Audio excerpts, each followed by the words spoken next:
안에 뵈니까 또 반갑네요. 예,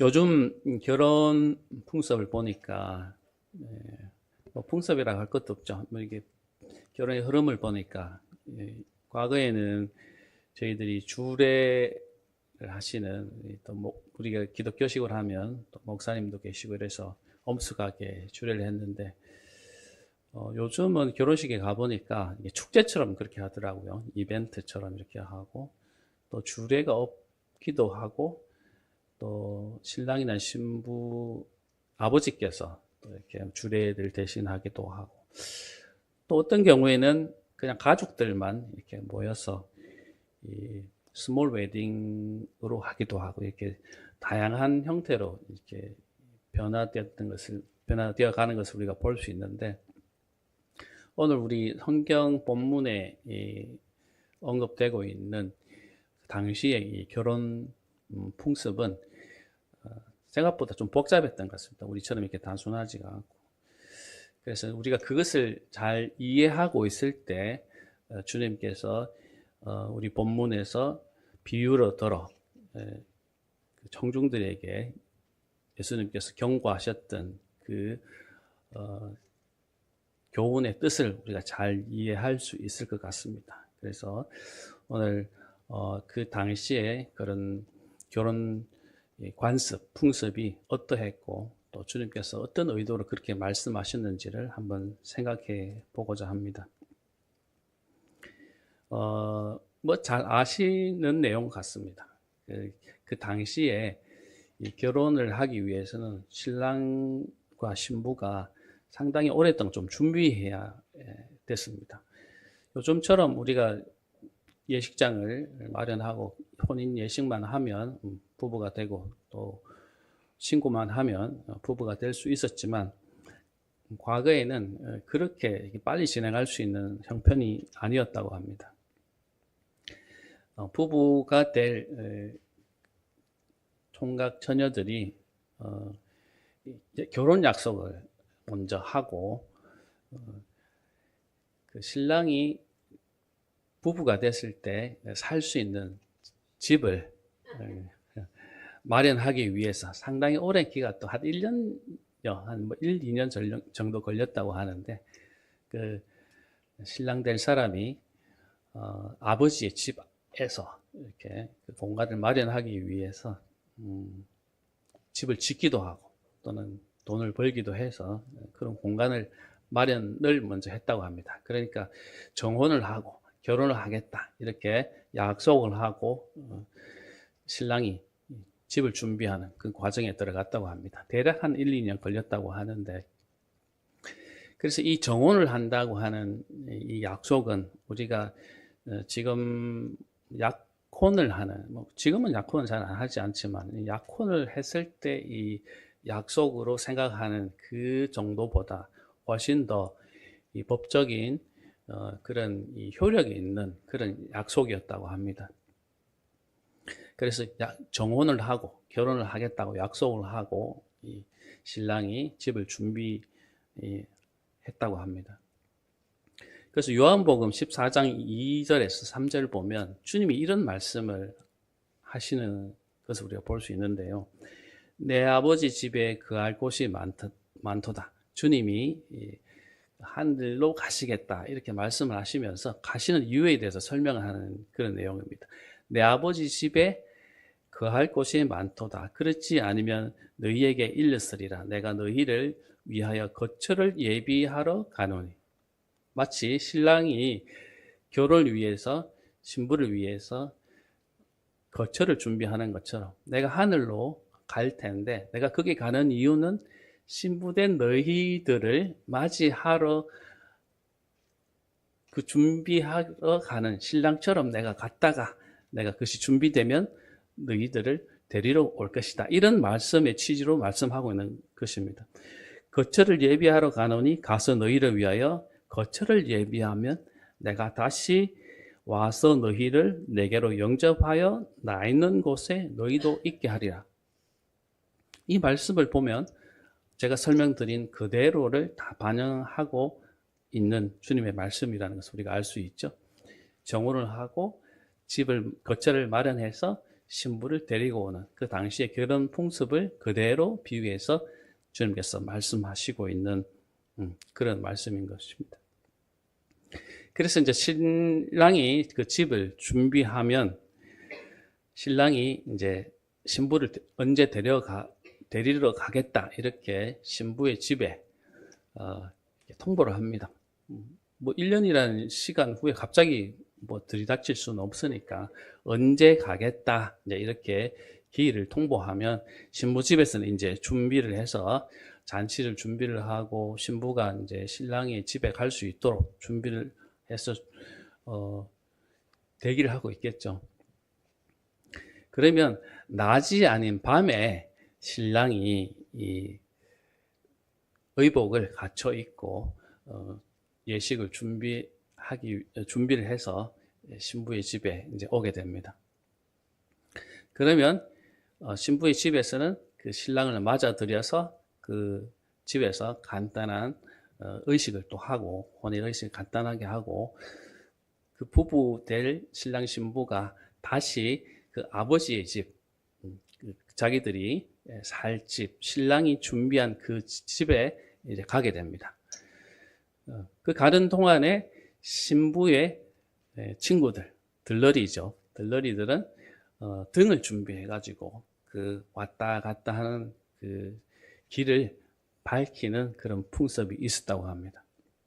신부의 들러리에게 있어서는 그 역할을 담당하는 것이 굉장히 중요했다고 성경은 말하고 있죠. 실제로 그랬기 때문에 이 이야기에서 신부의 들러리 역할이 굉장히 강조되고 있는 것입니다. 그럼 왜 밤에 신랑이 들이닥쳤느냐? 낮에는 그 지역이 너무 덥기 때문에 의복을 갖춰 입고 이렇게 많은 사람들이 움직이기에는 너무 더워서 밤을 택해서 그렇게 왔다고 합니다. 그러니까 밤에 많은 사람들이 이동하기 위해서는 불이 필요했고 그 어두움을 밝히는 그런 역할을 신부의 들러리가 했던 것이죠. 신부의 친구들이 역할을 나눠서 했던 것입니다. 그래서 이제 그 신랑의 집에 이제 도착해서 그 결혼 행렬이 이제 다 들어가게 되면 문을 다 닫아버린다고 합니다. 왜냐하면 요즘도 뭐 그런 일이 가끔 발생하는데 잔치다 보니까 초대받지 않는 사람들이 가거나 또는 도둑이 가거나 해서 이 밤에 이 잔치가 이루어지다 보니까 사람의 눈이 부족한 그런 상황에서 좀 안 좋은 일이 생길 수 있으니까 신랑 신부 행렬이 쭉 가다가 신랑의 집에 들어가게 되면 문을 닫아버리고 더 이상 들어오지 못하게 그렇게 한다는 것이죠. 그러니까 신부의 들러리들은 어떻게 알아볼 수 있을까요? 이 등을 들고 있으니까 등을 들고 있는 사람들, 신부의 친구들이구나 이렇게 생각해서 등을 들고 있는 사람들은 다 들이게 되겠죠. 그래서 다 들어오고 나면 이제 문을 걸어 잠그고 그 안에서 결혼 행사를 그렇게 했던 것이 그 당시 이 결혼과 관련된 이 풍습이었던 것 같습니다. 그래서 예수님이 그 당시에 결혼 혼인 풍습을 빗대어서 비유로 예수님께서 하시고자 하는 그 말씀을 교훈을 전하시고 전했던 그 말씀이 오늘 우리 본문이 되겠습니다. 마태복음 25장 1절부터 13절까지 말씀입니다. 그런데 그 당시의 결혼 풍습을 우리가 잘 이해하지 못함으로써 오해를 할 수 있는 오해를 할 수 있는 이 요소들이 몇 가지가 있습니다. 그 신부의 들러리들이 왜 등으로 그 길을 밝혔던가? 그거는 뭐 우리 정확하게 알 수는 없지만 그것이 풍습이었던 것이 사실이죠. 그래서 이 신부의 들러리에게서 그런 역할은 굉장히 중요했다는 것이고, 그래서 성경에서도 예수님께서 그 신부 들러리의 역할을 충실하게 했던 5 처녀들은 슬기 있다 이렇게 얘기했고, 그렇지 않은 5 처녀들에게는 미련하다 이렇게 예수님의 그 지적이 있는 것이죠. 그래서 우리는 이해할 수 없지만 당시의 풍습으로는 그랬다는 것입니다. 그래서 당시에 등이라는 게 우리야 뭐 지금은 어디 어두운 데 가면은 건전지를 갈아 끼울 수 있는 손전등도 있고 진짜 밝은 그런 이 손전등이 요즘 많이 나오잖아요. 그런 것도 우리 사용할 수 있었겠지만 당시에는 그런 등이 없었습니다. 그래서 조그만한 요런 이 그릇에 심지를 이렇게 올려가지고 이렇게 불을 붙여서 이렇게 밝히는 그 정도였던 것 같습니다. 되게 이렇게 좀 조악한 그런 등이었겠죠. 뭐 우리 과거에 사용했던 호롱불처럼 그 정도도 안 되었던 것 같습니다. 그래서 이렇게 그냥 그릇에 심지만 좀 올려가지고 불을 켜는 그런 용도였을 것 같고, 그리고 이렇게 야외를 밝혀야 되기 때문에 그죠? 굉장히 이 심지를 많이 올려가지고 불을 많이 크게 만들어야지 많은 사람들이 오갈 수 있도록 밝힐 수 있었지 않겠습니까? 그러니까 기름을 많이 소모하는 그런 형태의 등이었던 것 같습니다. 어떤 성경학자들은 이 등보다는 횃불에 가까웠다고 말하는 성경학자들도 있습니다. 이 등이 작으니까 그 수많은 사람들의 길을 밝힐 수 있는 용도가 되지 않아서 횃불처럼 이렇게 그 끝에 헝겊을 달아가지고 기름을 적셔가지고 이렇게 계속 밝히는 그런 형태였다고 말하는 성경학자들도 있습니다. 등이라고 언급되지만 실제로는 그런 정도의 이 불을 밝히는 도구를 사용했다, 이렇게 말하는 성경학자들도 있습니다.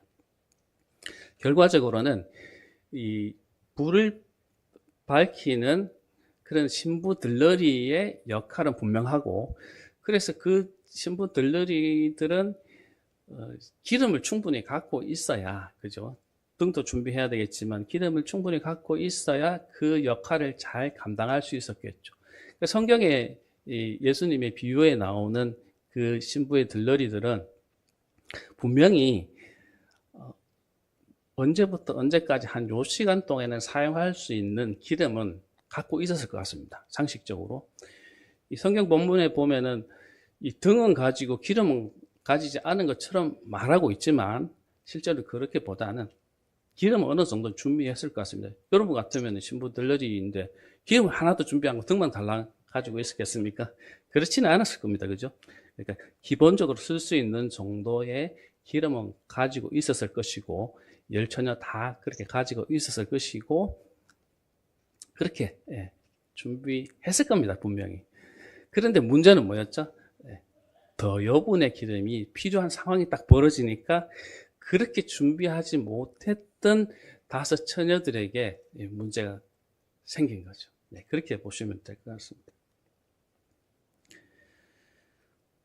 그리고 신부 들러리들이 그 혼인 잔치에 갈 수 있었을 텐데, 지금 같으면 그냥 문이 다 열려졌으면 갈 수 있었을 텐데, 지금 상식으로는 다 들여다 보내줬을 텐데 왜 들어갈 수 없었느냐?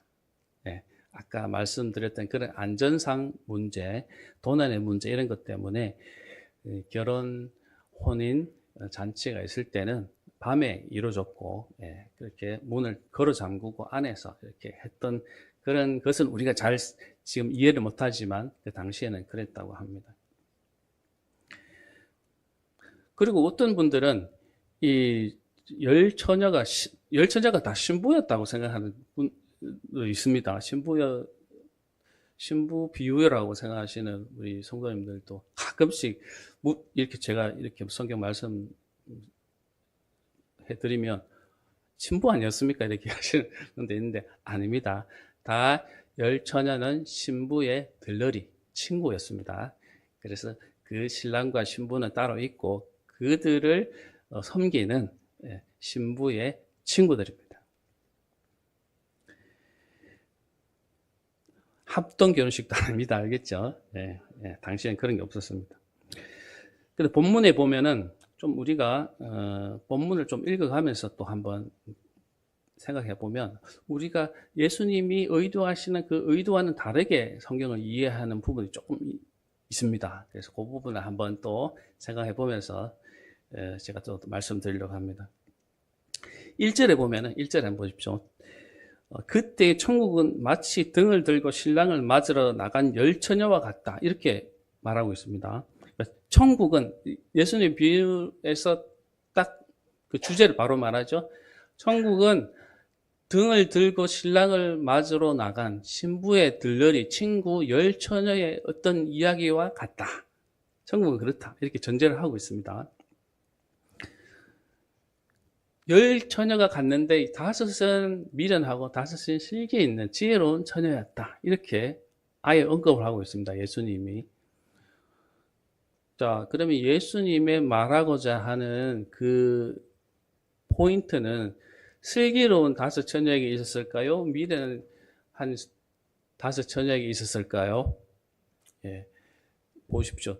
2절을 보면은 다섯은 미련하고 다섯은 슬기했다. 이렇게 나오거든요. 뭐가 먼저 나오고 있습니까? 미련한 처녀에 대한 언급이 먼저 나오거든요. 그러니까 미련한 다섯 처녀에 관해서 내가 얘기한다. 이렇게 전제하고 있는 겁니다. 2절을 보면은. 그래서 우리가 슬기 있는 다섯 처녀에 대해서 뒤에 보면 언급 별로 안 나옵니다. 여기서만 딱 나오고 뒤에는 나오지 않습니다. 오히려 미련한 다섯 처녀에 대해서 예수님이 계속 얘기하십니다. 그러면 뭐냐? 미련한 다섯 처녀처럼 행동해서는 안 된다는 게 예수님의 이 천국 비유의 핵심인 겁니다. 왜 미련했느냐 하는 것을 우리가 깨달아야 되겠죠? 자, 미련하다고 하는 이유는 뭔가요? 3절과 4절에 나와요.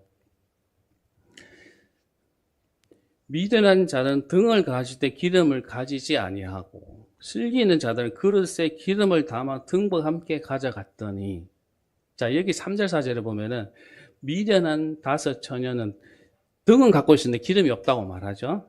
근데 실제로 그렇지는 않았을 겁니다. 등만 달랑 준비하는 사람이 어디 있겠습니까? 여러분 아무리 미련하다고 해도 기름은 기본적으로 등에 넣어서 넣어놨거나 아니면 요 정도면 뭐 이런 행사에 기본적으로 쓸 수 있는 정도의 기름이 안 되겠냐고 해서 등에 기름을 넣고 또 요번에 살짝은 갖고 있었을 가능성은 있습니다. 그런데 성경이 말하는, 예수님이 말하는 이 기름이 준비되지 않았다는 것은 여분의 기름이 갑자기 발생하는 돌발 사태에 쓸 수 있는 여분의 기름이 없었다는 게 예수님의 지적인 것이죠. 딱 필요한 것만 딱 요렇게 요 정도만 쓸 것이라고 생각해서 딱 맞게 준비했는 거예요. 이게 미련했다고 예수님이 말하고 있는 것입니다. 거꾸로 말하면 슬기 있는 처녀는 그런 돌발적인 상황이 발생했을 때 쓸 수 있는 여분의 기름을 충분히 갖고 있었다는 것입니다. 그것이 슬기 있는 지혜로운 처녀였다고 하는 기준이 되는 것이죠. 예수님의 비유는 상식적인 비유입니다. 굉장히 복잡하게 설명하면 복잡한 전제를 가지고 그 청중들에게 말하면 청중들이 깨달을 수 없잖아요. 그러니까 상식적인 수준에서 이야기해야지만 청중들이 상식적으로 깨달을 수 있기 때문에 예수님의 이 비유에서는 등만 닦아지고 기름 없었다고 하는 전제는 우리가 받아들일 수 없습니다. 여분의 기름이 충분히 준비되지 않았다. 우리 그렇게 보는 것이 맞는 것입니다. 요즘은 또 그런 우리 결혼 풍습에는 없지만 함들이라고 하는 풍습이 있죠.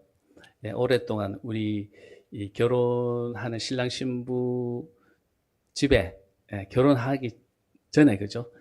신랑의 친구들이 함을 지고 신부의 집에 가서 그것을 전해주는 그런 그 행사가 있죠. 행사라고 하기는 그렇나요? 그런 이제 과정이 있는데, 그러면 그 신랑의 친구들이 익살스럽게 막 그 신부의 집에 가가지고는 아이고 다리가 무겁다면서 막 가지 안 들어가고 막 그냥 왜 다리가 갑자기 무거워지지 하면서 막 못 들어가고 못 들어간 척 하면 어떻게 합니까? 막 신부의 가족들이 이 봉투를 이렇게 몇 마리씩 넣어가지고 이렇게 발 디디는 거기마다 이렇게 한 장씩 놔주면 그걸 디디고 억지로 가는 것처럼 오딩이 가는 것처럼 그렇게 가가지고 함을 이렇게 전달하는 그런 이 풍경이 옛날에 있었잖아요. 예. 마찬가지로 예수님 당시에 그 결혼 풍습에도 아마 그런 사건이 굉장히 많았던 것 같습니다. 신랑의 행렬이 뭐 예를 들어서 한 7시, 8시쯤이면 우리가 어두워지잖아요. 그런데 그때 안 오고 신랑과 그 친구들이 작전을 짜서 아주 늦게 좀 한 10시, 11시, 12시 막 이때 아주 늦은 시간에 일부러 골려준다고 그렇게 오는 경우도 있었다고 합니다. 그리고 뭐 동물을 타고 오든지 걸어서 오든지 뭐 그거는 이제 그 상황에 따라서 이렇게 다르게 할 수 있었겠지만 천천히 온다든지 그죠? 뭐 그렇게 이렇게 장난스럽게 익살스럽게 그렇게 한 경우가 굉장히 많았다고 합니다. 순순히 그렇게 하지 않았던 거죠. 그리고 또 신부 집에서도 사실은 신랑이 신부를 데려가는 입장이잖아요. 신랑을 맞이하는 것보다는 신랑이 신부를 데리고 가서 그 신랑의 집에서 결혼 예식을 하고 잔치를 해야 되기 때문에 데려가는 입장이니까 신부의 집에서 그 신랑에게 순순히 그 신부를 잘 안 내주는 거예요. 아이고 우리가 이런 이쁜 동생을 어떻게 내주나 하면서 문을 안 열고 있으면 어떡합니까? 신랑이 마음이 애가 타겠죠? 그래서 뭐 좀 더 많은 예물이나 뭐 금전적인 그런 그를 치르고 데리고 가기도 하고 뭐 거기 사이에서 뭐 신랑이 익살스러운 신랑이가 있었고 뭐 그러다 보면 그 시간이 많이 지체될 수 있었겠죠. 당연히. 그냥 이게 무슨 행사처럼 일사천리로 진행되는 게 아니고 사람이 하는 일이고 이게 즐거운 일이다 보니까 그런 상황들이 무수히 많이 발생했습니다. 그러니까 신부의 들러리 된 입장에서는 이 시간이 딱 1시간에 끝나는 행사, 2시간에 끝나는 행사 이게 아니고 얼마든지 3시간, 4시간 밤새도록 일어날 수 있는 그런 일이다 보니까 이 예수님의 비유에서 말씀하신 것처럼 준비된 기름보다 더 필요하게 되는 상황이 얼마든지 발생할 수 있었다는 거죠.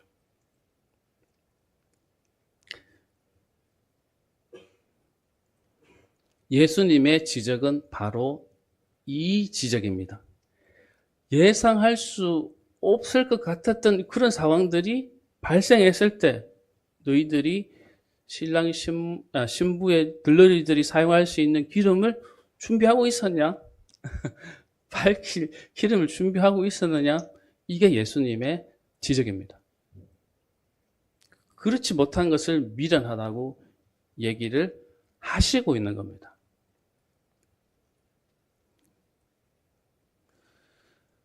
그래서 예수님의 비유에서는 5 처녀가 슬기로운 5 처녀에게 미련한 5 처녀가 슬기로운 5 처녀에게 말합니다. 기름을 좀 빌려달라고. 아니, 너무 지금 내가 준비한 것보다 너무 지금 많이 쓰게 돼가지고 기름이 부족하니까 좀 빌려달라고 이렇게 말하죠. 그러니까 그 슬기 있는 5 처녀는 아이고 지금 내가 너에게 이 기름을 빌려주면 너도 다 쓰지 못하고 나도 다 쓰지 못하니까 차라리 이 가까운 데 기름 파는 집이 있으니까 거기 가서 기름을 사서 오라. 그게 더 빠르겠다.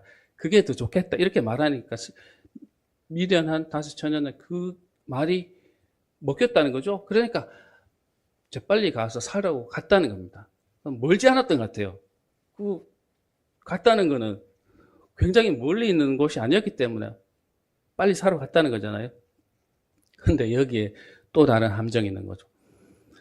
금방 갔다 오면 될 것 같은 시간이었는데 행사는 빨리 진행이 돼가지고 갑자기 이제 신부가 그 신랑의 집에 갑자기 가게 돼가지고 문이 닫혀버리는 그런 상황이 또 전개돼 버린 거죠. 생각보다 다르게 이렇게 이야기가 지금 전개되는 그런 이야기죠. 비유죠, 지금.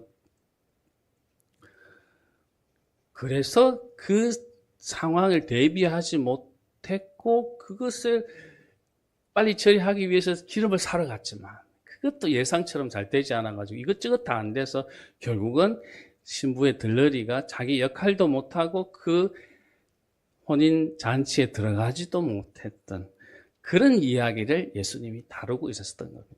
그 이야기를 들을 때 청중들은 공감했을 겁니다. 아, 그럴 수도 있었는데 왜 그렇게 못했지? 아이고, 왜 그런 상황에서 그 기름을 사러 갔지? 이런 것들을 다 이해하면서 공감을 할 수 있었고, 그것이 주는 예수님의 교훈은 명확하게 그 청중들은 깨달을 수 있었던 것 같습니다. 뭐였죠? 예, 그런 신부의 들러리, 자기에게 주어진 역할을 감당하기 위해서는 좀 더 기름을 준비할 수 있었어야 되는데 왜 그랬지? 이런 생각을 하게끔 예수님의 비유로 말씀하셨다는 겁니다. 그 비유는 우리에게도 시사하는 바가 큽니다. 그죠? 말세를 살아가는, 예수님의 재림을 기다리며 살아가는 우리들에게도 사실은 시사하는 바가 크다고 보여집니다. 그게 뭡니까?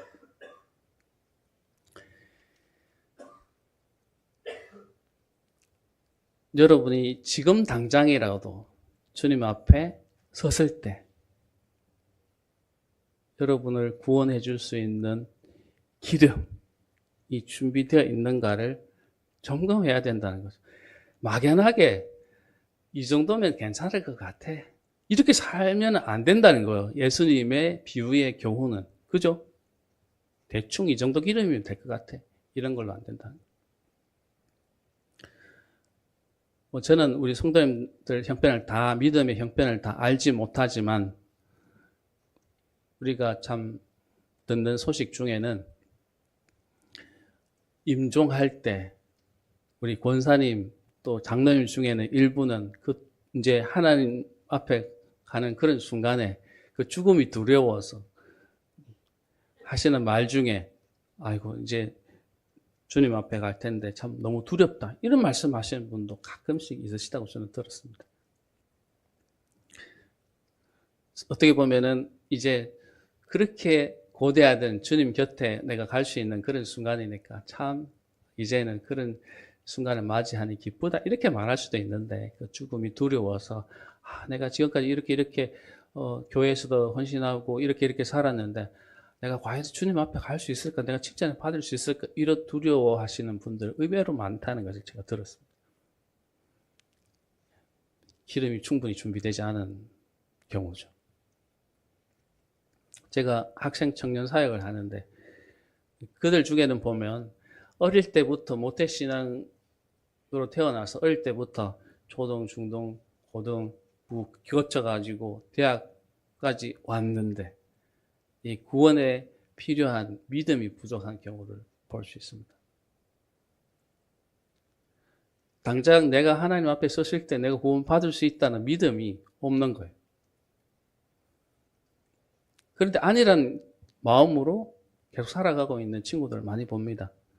내가 교회는 다니고 있고 내가 신앙생활 하는 것처럼 보이지만 말을 해보면 대화를 나눠보면 믿음이 부족하고 믿음이 확신이 없는 그런 친구들 생각보다 많이 봅니다. 당장 내가 어떤 이유로 내가 죽어서 하나님 앞에 예수님 앞에 설 때 내가 구원을 받을 수 있겠는가? 제가 볼 땐 좀 아리송한 친구들이 생각보다 있습니다. 어떤 분들은 교회에 30년, 40년 신앙생활을 했는데도 불구하고 그 믿음, 예수님이 우리를 위해 구주로 오신 사실을 못 받아들이는 분이 있습니다. 교회에 30년, 40년 신앙생활을 했는데도요. 나는 한 번도 내가 그런 설교에 동의한 적이 없다. 이렇게 하신 분이 있습니다. 교회는 있지만, 교회 생활을 하지만, 믿음이 없는 분, 생각외로 있습니다. 또 어떤 분은 절에도 구원이 있고, 교회도 구원이 있고, 말한 게 조금 달라서 그렇지, 어딜 가나 다 우리가 구원의 방법은 달라도 구원받을 수 있는 길은 다 있다. 그래서 꼭 교회에 안 나와도 구원을 받을 수 있다. 그래서 나는 이제 교회에 다니지만 뭐 그럴 수도 있다. 이렇게 얘기하는 분 있습니다. 아리송하죠. 네. 주님의 말씀은 이래서는 안 된다는 겁니다. 기름이 부족하다는 겁니다. 우리가 교회에 다니는 것만으로 충분하지 않다는 겁니다. 교회에 출석하는 것만으로, 예배에 참석하는 것만으로, 찬양하는 것만으로 충분하지 않다는 겁니다. 결정적으로 우리가 주님 앞에 서실 때 필요한 기름이 있어야 된다는 겁니다. 믿음의 확실한 고백이 있어야 된다는 겁니다. 이런 형식적인 이런 기름, 우리가 교회 출석하고 말하고 교제하고 오랜 시간을 신앙생활 했는 이런 과거 이력이 우리에게 구원을 이루어주지 못한다는 겁니다.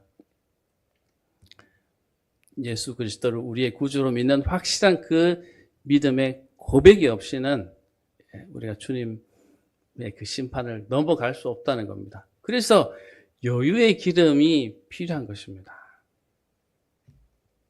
우리 성도님들 다 그런 기름 준비하고 계시죠? 아멘. 예.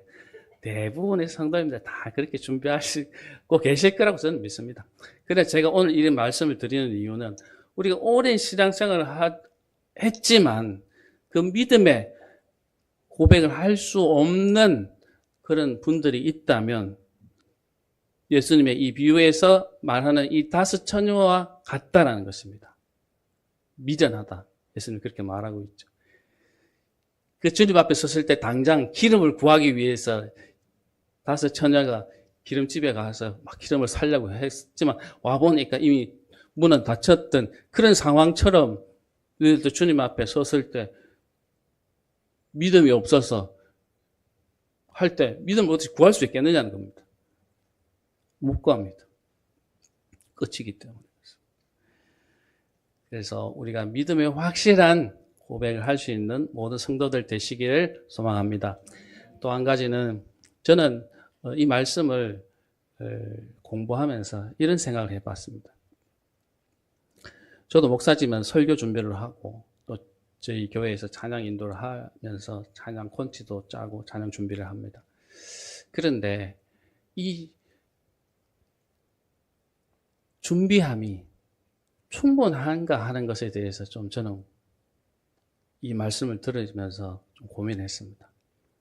사역하고 섬김이 있는 우리 성도님들 중에 내가 그것을 준비할 때, 주일날 어떤 예배 순서를 준비할 때 충분히 준비하고 있는가 하는 부분에서 좀 돌아봐야 됩니다. 저도 이 말씀을 묵상하고 이 말씀을 통해 주님의 그 교훈을 들을 때 저도 제 삶을 좀 바꾸려고 노력하고 있습니다. 그게 뭐냐면 설교도 조금 미리 많이 준비하고 찬양을 준비하더라도 몇 주치 분량을 미리 좀 준비를 해서 연습도 하고 불러도 보고 묵상도 해보고 하면서 충분히 준비해야 된다. 그냥 내가 이렇게 준비를 했으니까 뭐 이렇게 크게 부족함이 없어 보이고 그 예배 때 이렇게 그냥 즉흥적으로 하면 될 것 같은 그런 생각이 들 때가 있습니다. 그래서 그렇게 하면 안 된다는 거예요. 미리 준비하고 충분히 준비할 때 하나님의 은혜가 훨씬 더 준비하는 저에게 임하더라 하는 것을 저는 이 비유의 말씀을 들으면서 깨닫게 됐습니다. 경험하게 됐습니다. 그래서 우리가 구원의 문제에 있어서도 이 교훈을 우리가 받아들이고 우리가 변화되어야 되겠지만 특히 사역을 하고 섬기는 자의 입장에서도 한번 우리의 섬김과 이 사역이 충분히 내가 준비해서 기름을 충분히 준비하는 이 슬기로운 처녀처럼 정말 내가 준비해서 교회를 섬기고 예배를 섬기고 우리 성도님들을 섬기고 있는가를 돌아봐야 되겠다. 이런 말씀을 드리고 싶습니다. 우리 예배와 교회를 섬기는 모든 섬기는 자들도 충분히 준비해서 섬기시기를 소망합니다. 기도하겠습니다.